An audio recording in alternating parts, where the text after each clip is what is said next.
this week. Ladies, thanks so much for taking the time to talk to us. Oh, it's great to be here. You're welcome. So we have bunches of releases this week. We've got 4, and we'll talk about all of them. But let's start with your book, Jenna. And I love the title of this one, Until I'm Safe in Your Arms. I mean, my goodness.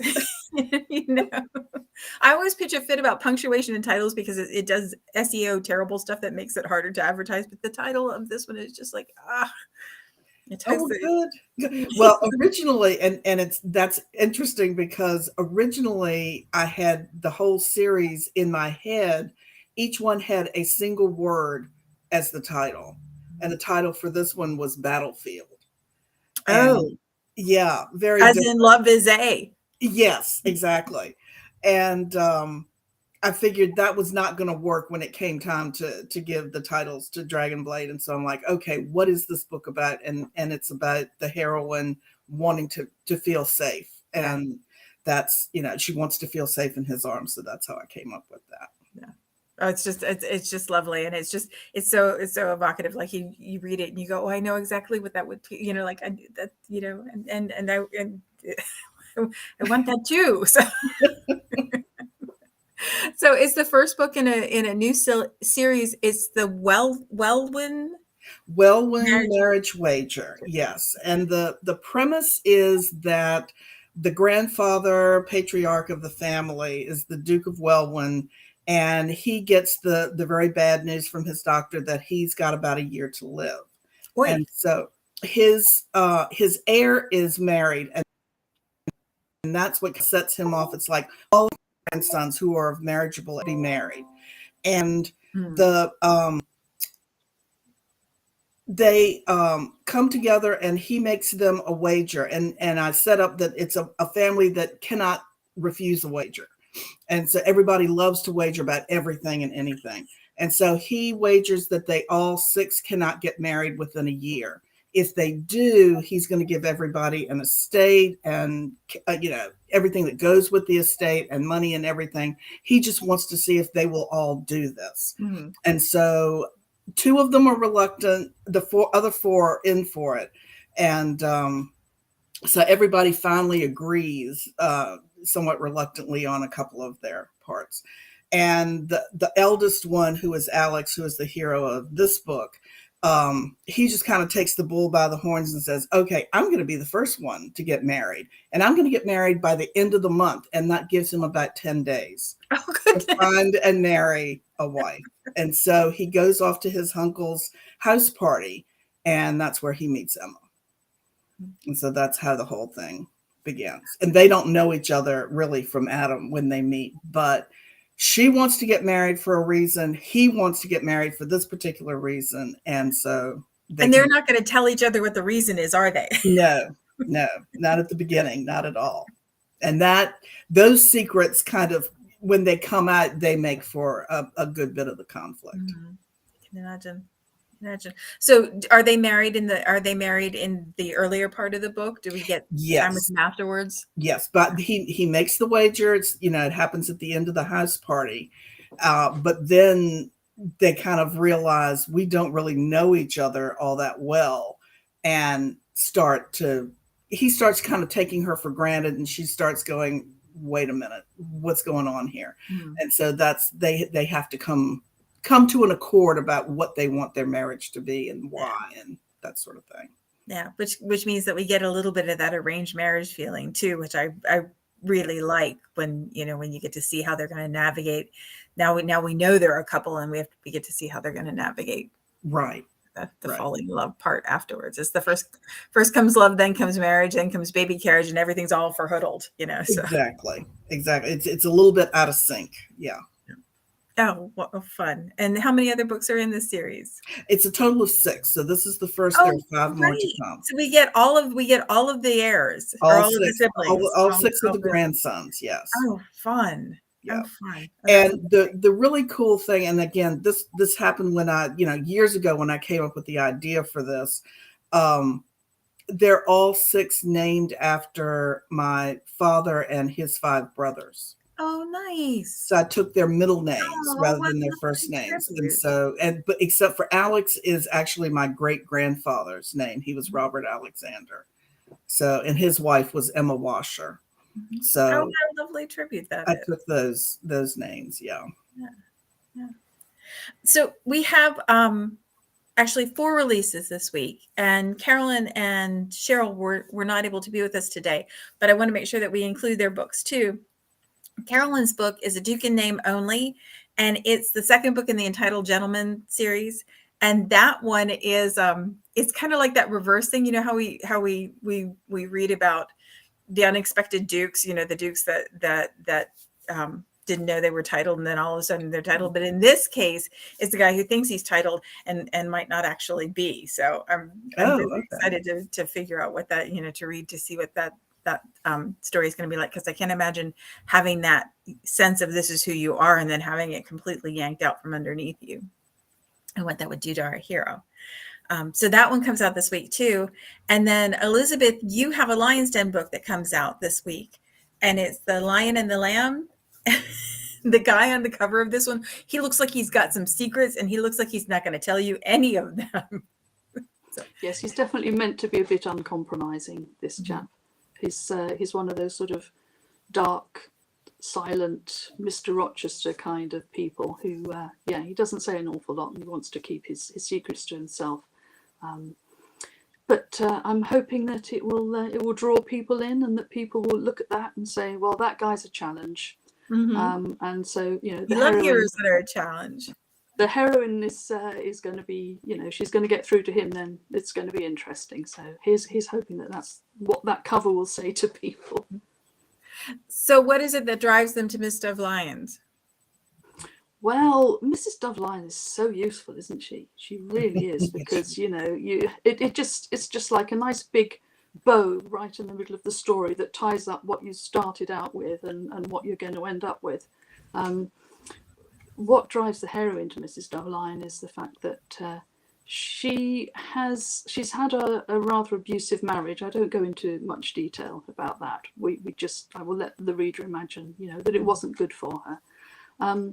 Fortunately for her, her husband died while she was away looking after her younger sister, who had an illegitimate child. That's another story, which will be. That's where the child comes from. What? Oh, in the blurb, I wondered I wanted to ask you about where the child comes from. Yes, yeah. Oh, look, we've just been joined by Cheryl. We got Cheryl. Yay. Yes. Cheryl, we're talking about Elizabeth's book. We'll catch up with you in just a second. Hey, John, quick, come here. Okay. Yes, so her husband, fortunately, I shouldn't say that. Fortunately, he dies while she's away dealing with her sister's situation. The child unfortunately dies, so the sister is very distraught about it. But when they both come back home, they discover that there's the person who drew up the husband's will was a bit of a drunken sot, and he's made a few mistakes. That's not helpful at all. Well, it turns out it's not too bad. It just means that it doesn't specifically say that the heir has to be hers and her late husband's. It could just be hers, but she's only got a short period of time in which to produce said heir, or the will doesn't work anymore, and she and her sister are out of a home. So she goes around a rather complicated process of trying to find a baby. And of course, having been brought up as a fairly nice Regency lady, she hasn't got a clue how you suddenly magic up a baby that everybody's going to believe in.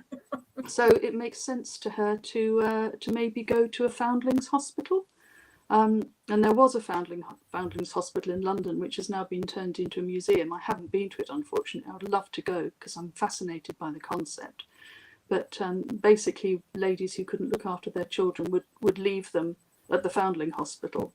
And sometimes they would leave the babies with little keepsakes, little sort of tin toys tied around their necks, or a bow, or a name badly written on a scrap of paper, or a piece of the mother's gown. And all these things were kept in little drawers for the children as just a memento, a token of, you know, where they'd come from. Anyway, my hero actually runs a private version of a foundlings hospital, and she goes along there to see if she can adopt somebody, and he gets completely the wrong idea because she goes in anonymously and veiled, and she gives a false name, and he knows there's something funny going on, and he accuses her of trying to buy a baby, which of course he doesn't approve of at all. So, let's face it, there's not an awful lot of hope for them. And having failed with that, she then decides that perhaps the next thing to do is to go and see Mrs. Dove-Lion, who of course will be able to come up with a brilliant scheme. It will probably be, to use a word you used earlier, nefarious, but who cares, so long as there's a happy ending. And basically the story sort of, it develops from that. It's turning the enemies into lovers, and Love a it's good a little enemy bit to steamy lovers. for me. I love steamy too. I love a good enemies to lovers, and I love that found family. Like when you get to make homes for people who don't have homes otherwise too. So Yes, yeah. oh, that sounds delightful. So this was a pleasant treat. Was that Cheryl was able to pop in? Cheryl, we have. I'm so glad that you could join us. And your book is Vindicated by the Viscount. I always stumble over the vindicated part, but it's the I see a lot in romance books. Well, sometimes vindicated is exactly what needs to happen. It's the 5th book in the Beresford Adventures. Yes, it is. And can you hear me okay? Yep, can hear you just fine. Good. Well, I apologize for my lateness. No problem at Coming all. after holiday, I completely forgot till I saw your text or your message. So, yes, it's the 5th book in the Beresford Adventures. They're all set in the Regency era. They're all romantic mysteries, and they're either, siblings or cousins of the Beresfords. Well, they're Beresford cousins. This one has the trope of marriage of convenience, but it starts off, my heroine is walking down a sidewalk in London, which she's not supposed to be doing alone, but she just left her house. She's only going to be gone for 2 minutes. And she's walking down the sidewalk and she sees this woman. And it just shocks her so much. The reader doesn't know until slightly later, but this woman supposedly was dead. And so my heroine is just gobsmacked. And she races toward the carriage that this beautiful woman is getting into. And my heroine falls in the street and gets all muddy and dirty. And the hero comes to her rescue. She doesn't know him, but she's injured her legs. So he lifts her up and he starts carrying her. And people are gawking and laughing, and she's embarrassed. And it's just a few houses back toward her sister's house where she's staying.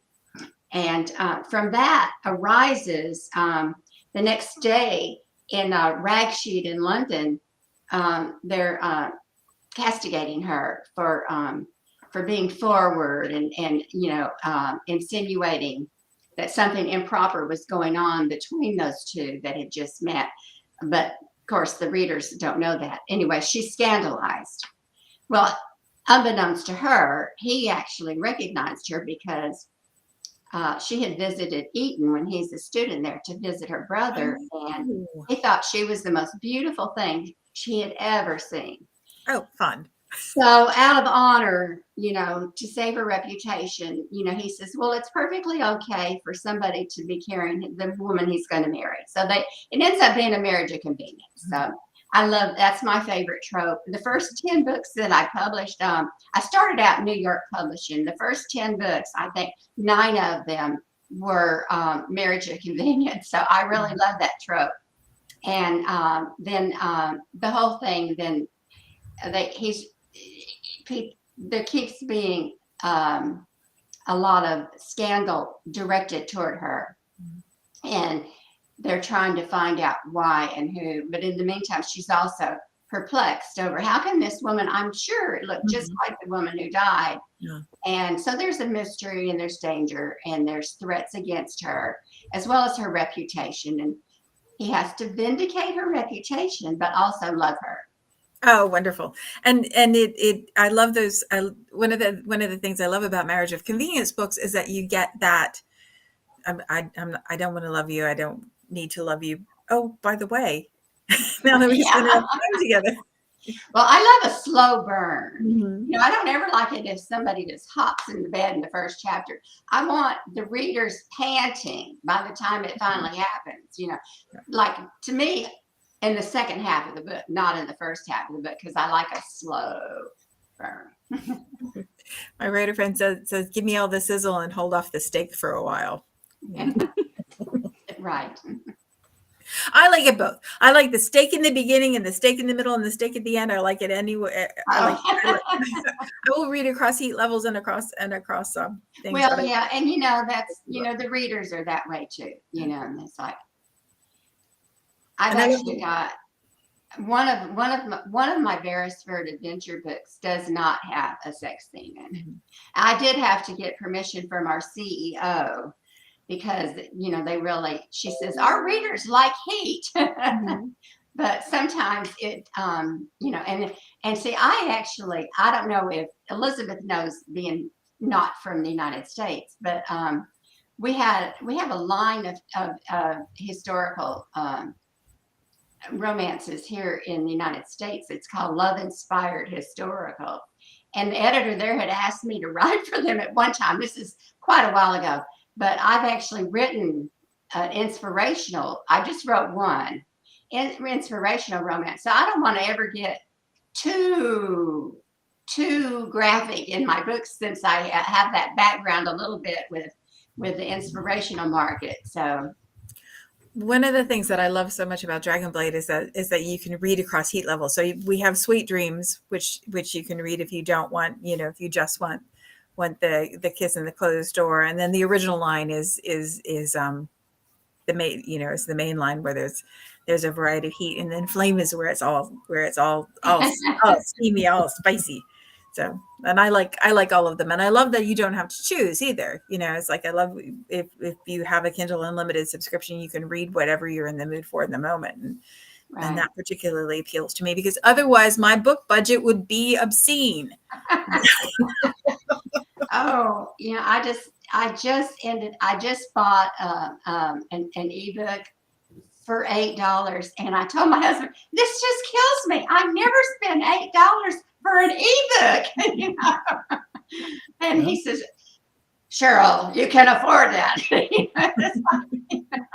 But when you have a to be read pile of hundreds of books on your Kindle, yeah. I hate to go buy an $8 book. But when we love a book and we love an author, we don't care, do we? Nope. No. Especially if I know it's someone who's going to take my mind off of things for a while. Right. And one of the advantages to having the different lines as well is that kind of reader's expectation, that promise you make to the reader. I think one of the reasons that we read and write romance is because I know that even if you take me on an adventure and there's mystery and murder and mayhem, at the end of it, if I stick with you, I will get a satisfying happily ever after, and so I can, it's like watching a movie like this, you can do the scary bits because you know that you're going to get to the end place. You can drag your characters through whatever you want. And also, if I'm reading in a certain line, I know what I'm going to get. And that promise that we make the readers is I think, important and very satisfying. And why Nicholas Sparks is not romance. That's a hill I will die. I know. My sister-in-law recently, we were on a cruise and I was running out of the book I was reading. Not that I ever run out, because when you have a Kindle, you don't ever run out. But my sister-in-law finished a Nicholas Sparks book and said, "Oh, I have a romance for you." And I said, "No, that is not a romance. And romance writers do not like Nicholas Sparks." I put Nicholas Sparks on the peanut butter list because it's not romance. So So one of the things that I thought that maybe we could talk about, since we have a little bit of extra time, and I've already mentioned Carolyn's book. I'll make sure I put all the links to the books in the comments so you can find them if you haven't gotten them already.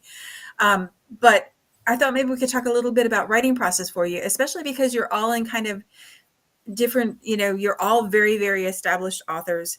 You've all got your way of doing things. And I'm wondering if are you heavy plotters to begin with? Do you spend a lot of time outlining? Do you know where the series is going to go?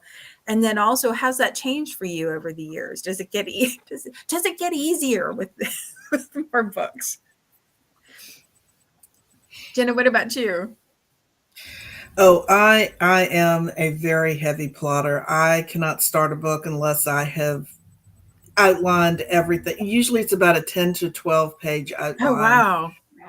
Details for each chapter, and then I just go back in and I write almost to a formula. It's like each chapter should be 3,000 words, and I can figure out it's either this part of it is 1,000 words or this part is 1,500 and the next is 1,500. I mean, it's very, that's the way that I think about it.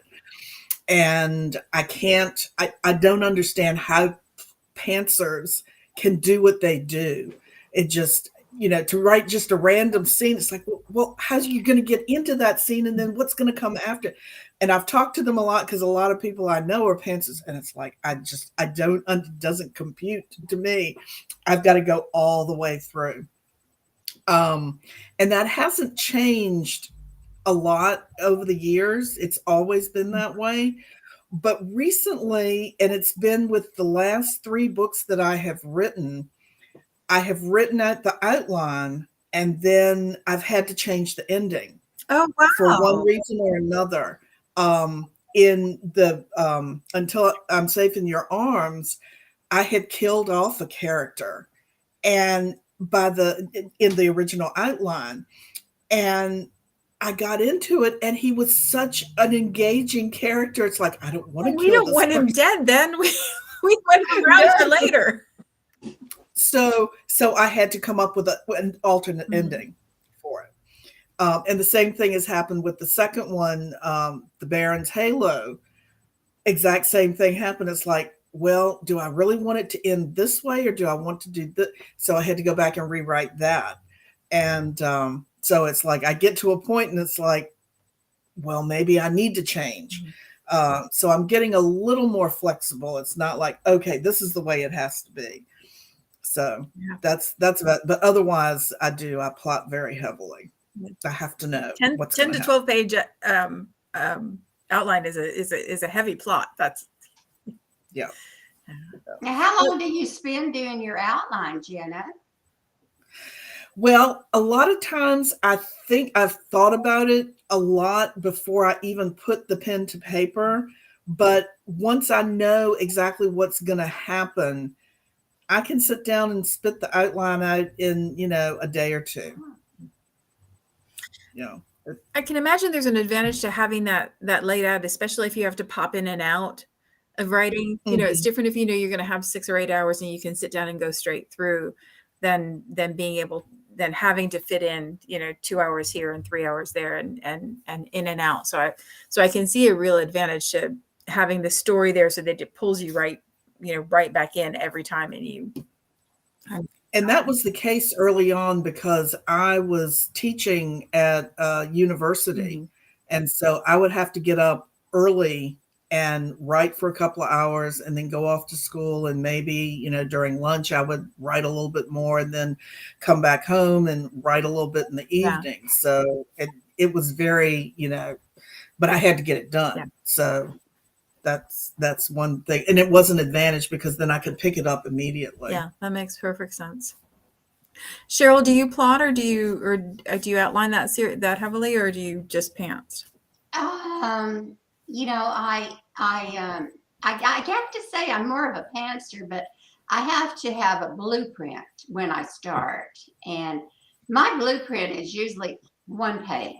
But I kind of go through kind of a hero's journey kind of a thing, the ordinary world, things that I could just put like bullet points. And I have to know, the beginning, the middle, and the end, and then I do character sheets for my main characters before I start. Oh, interesting. So you go deep into who they are before you Not that deep. Again, one page, but for a couple of decades, I was a journalist, so I write short and I do things short. So I I do one page character, and I have a template that I've been using for years. I used to even like print out my templates, pink for the women and blue for the guys, but I don't even do that anymore. But I still do even the paper template. I mean, I print it out and I keep that. It's a little Bible, and I do that at the beginning of every story. I kind of try to flesh out a little bit about each character and all the necessary things like eye color and descriptions and background, family members. And because of what I write, I always have where their house in town is located, and where the country house name and where it's located, and just that kind of, and who their mates are, who their valet is, whatever. So I kind of do that ahead of time, and I kind of know where I'm going. But they always, as all of you being authors know this, when you start writing, your story, takes on a life of its own, and your characters kind of rule what you're doing. So, and I like my process, because I think a lot does come to me when I'm actually into those characters. And to me, it's very important that you write every day. So you're always in that story, and you're always with those characters. And so they evolve naturally. Yeah. No, that makes sense. And I love the idea of having character sheets too, because it makes, when you're writing you're on book 5 of this series, you have all the interconnected family things you can very easily reference back to make sure that you've got the family relationships right, and the eye color doesn't change, and it makes it easier on editors, I think, when you have and I have a problem, because I've been doing this for so long, because I've been writing them for like 30 years. So but when I started, we didn't have things like what is that internet program everybody online thing that everybody uses? Oh, Scrivener. We didn't have Scrivener, and we didn't have OneNote, and things where you can keep everything all in one location electronically. And if I were starting today, I would definitely have all my books in something like a Scrivener program or OneNote. A lot of authors have a lot of success with that. So I regret that I started, the dinosaur era. So I don't have, I still have notebooks that I use. Right. And we know how to use ice cube trays and all kinds of rotary phones. There are all kinds of things we can do. But how many of you have used something like a Scrivener with your books? Oh, good. I'm not the only dinosaur. I think your brain works differently too when you write on paper. I got a Remarkable. I really like it. It's like a tablet but it feels like writing on paper, because I'm a notebook person. And I think your brain works differently when you write longhand as opposed to when you're typing things. So I find, and I think switching is helpful sometimes too, like being able, if you're stuck, to move from one to the other. Well, I know, but because I was a journalist, I had to write fast, and I had to write, even in journalism school, I had to write on the typewriter. We didn't have computers back then. Started in a typewriter, and we were never allowed to write in longhand from journalism school. We had to compose. They said compose on the typewriter. Of course, now it's composed on the computer. So I've always typed. But we always did pen and paper editing. And to this day, that's how I edit. I'll read the screen and correct the screen any number of times. But my big nitty gritty edits are always on pen and paper. Yeah. And I still use the old editing marks that I used, decades ago. Hey, it's the language there's no reason to change. Elizabeth, what about you? Do you plot your books out heavily, or are you more fly by the seat of your pants? Well, when I started writing, I came from a place of chaos. I didn't know what I was doing. I wrote what I wanted to, and spent about 17, 18 years submitting and thinking, why aren't people taking me up on my books? And then eventually I got lucky. You do hear about luck sometimes in this profession. I did get lucky. Somebody picked up my books, liked more than one of them, read through and said, right, now I want you to take these stories and I want you to fit them into this template. And the template was from something called Save the Cat. And I should say quickly that there are other writing systems available. And so she sort of sent me these sheets, and it showed me all the different bits which is suggested in Save the Cat, you know, how you construct your story, what the midpoint crisis is when you get your kind of all is lost moment and so on. So I spent ages trying to punch my poor novels into this system. But eventually, you know, after all the pain and the agony, I kind of got used to using it as a system. Mm-hmm. And to some extent I still do. So I've got ready printed forms that I fill out for things like goal, motivation, and conflict for both the hero and the heroine. And you can try and make sure that they are diametrically opposed to one another to start with. So I use that system now. And I have to be really organized. And one of the reasons I have to be really organized is that I have problems with my wrists and my shoulder. So actually typing on a computer, I can't do it for very long. I used to work in a museum and I just did far too much of that kind of thing. And I really got a bad repetitive strain injury. So I now dictate a lot. So what I do is I basically plan the story on paper and on these printed forms very carefully. And then I just set up my iPad. Other tablets are available, and I just dictate the story as it comes into my head. But you know, it only works because of having that step-by-step plan, and you know, whose point of view is chapter 1, and what are we trying to do with this scene, and what plot point is it making, and that sort of thing. So yeah, I couldn't pantster it at all. No, it has to be plotted. Yeah, I've always wondered about dictating. That I've tried a couple of times, and I just it's not natural for me, and I don't know if I wasn't motivated enough to try and figure it out. But I have such envy for people who can think that way. Alexa does that too. Alexa Aston dictates. Doing the steamy scenes is interesting because now my partner is retired. He's in the house all the time, and I have to kind of time it so that he's not there and he can't overhear me because I really don't want him to. Thank you. So summer's good because he's in the garden a lot. That in and of itself feels like the start of a romance novel, because she could be dictating and he could be like just stopping by for something, and so that's what she really wants. And you would have a meet cute right there. Yeah, okay, thank you. Ladies, it's been a delight talking to you. I appreciate you taking the time today, Cheryl. I'm so glad you could join us.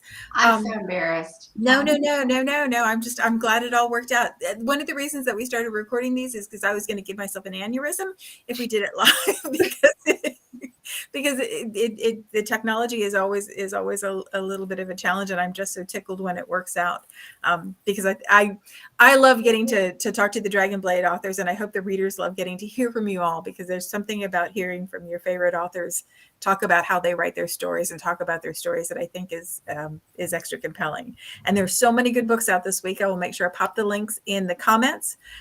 So if you haven't gotten them already, you can grab them. I'm going to say it again because it's always true. Dragonblade books are their best price on pre-order and release. So you want to grab them right away. And if you don't grab them right away, then you should read in Kindle Unlimited, because then you can read as much as you want and nobody can say anything about $8.99 books. That's right. All right, ladies, thank you so much for taking the time to talk to us. I really appreciate it. Thank you, Evelyn. Nice to see you, ladies. Nice to meet everybody. Next week, same time.